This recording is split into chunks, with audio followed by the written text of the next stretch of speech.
This is going to be my most controversial video about chaplaincy yet. I know it's going to ruffle some feathers. Whew, but I did my breathing exercises and I'm ready. So come real close. Which is better?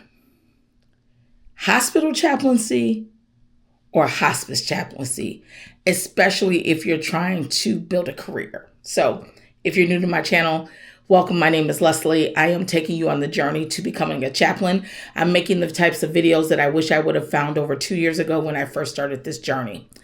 And this is a debate that a lot of people don't like to talk about because, number one, both are sacred work. But there is a difference. And being that I've done both now, I can speak pretty confidently on this. So let's talk about, first of all, what it takes to become a hospice chaplain. I am working part-time as a hospice chaplain right now for a wonderful company. I'm going to make some other videos about them when you're looking for hospice companies, what you should look for if you decide that's where the Lord is calling you, the route you want to go. And I can tell you, though, that all of my CPE training was done in a hospital environment. For those of you who don't know, I am going to start my residency in about a month at a level 1 trauma hospital, one of the best in the nation, in about a month. And so I feel like I'm kind of uniquely positioned to talk about both because I have experience in both environments. So as a hospital chaplain, you are not going to get a job without clinical skills. And some of y'all in these streets are confusing comfort care with clinical care. And there is a difference. Hospitals require both, but they lean heavily, especially when you're in an academic medical center, on clinical outcomes. They are looking for evidence-based strategies. So what does that mean? That means that you are going to study techniques and learn things that are very similar to what a therapist would learn. For example, the hospital I'm at, they have a trifecta of what they believe are outcome-based, are clinical-based, evidence-based, outcome-oriented chaplaincy, and it is a trifecta. It starts with ACT therapy, which is acceptance and commitment therapy. The word therapy is in it, okay? And we are expected to pull from those models and understand those models to be an effective chaplain in that space. The second is motivational interviewing. Again, that comes out of clinical therapy, right? Motivational interviewing is used in a variety of spaces. And it is evidence-based, but it comes out of the therapy space. And then the third is some type of mindfulness. We use MBSR, which is backed by Brown University. So again, clinical, research, evidence-based, mindfulness is mindful-based stress reduction is what it stands for. And so think about that. You're having to learn all of this. You're having to be trained in all of these modalities to even be seen as halfway ready to be a chaplain in a hospital setting. Now let's talk about CPE.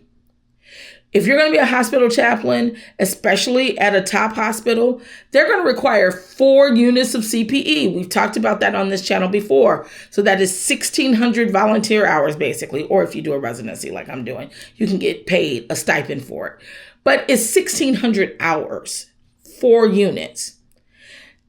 And that's on top of your MDiv or your master's degree, depends on what you got it in. But the MDiv is the standard. And they want you to be board certified. So remember, to become board certified, you've got an MDiv. You've got 1,600 hours of CPE, so 4 units. And you've got 2,000 work hours. Okay, I used to work in HR, so 2,080 hours is a year. So you've got a year of work experience. And this is to get an entry-level role in chaplaincy in a hospital. And if it's a hospital like mine, that's a pretty highfalutin hospital, baby, they want you to have a doctorate. Okay?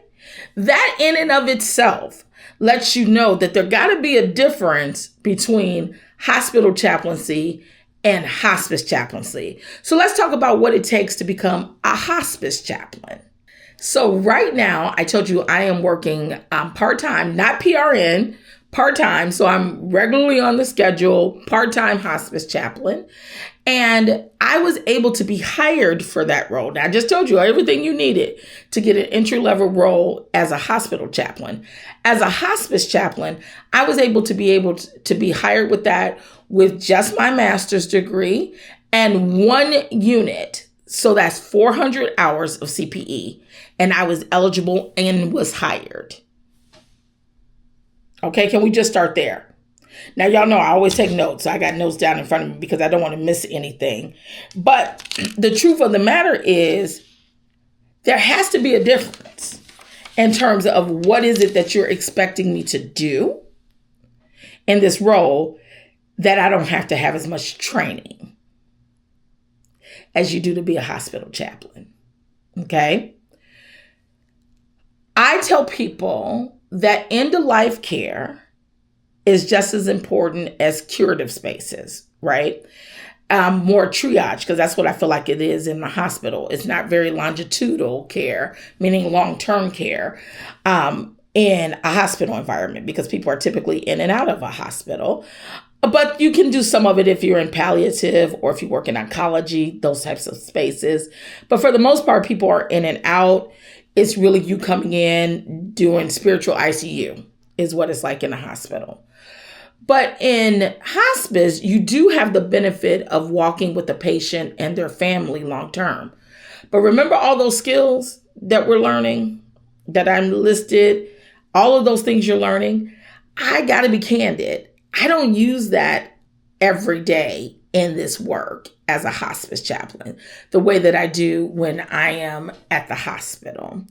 Because oftentimes people who are on hospice, keep in mind, they have been told, a physician has said that they believe that this terminal illness that they have, if it runs its regular course, you have 6 months or less to live.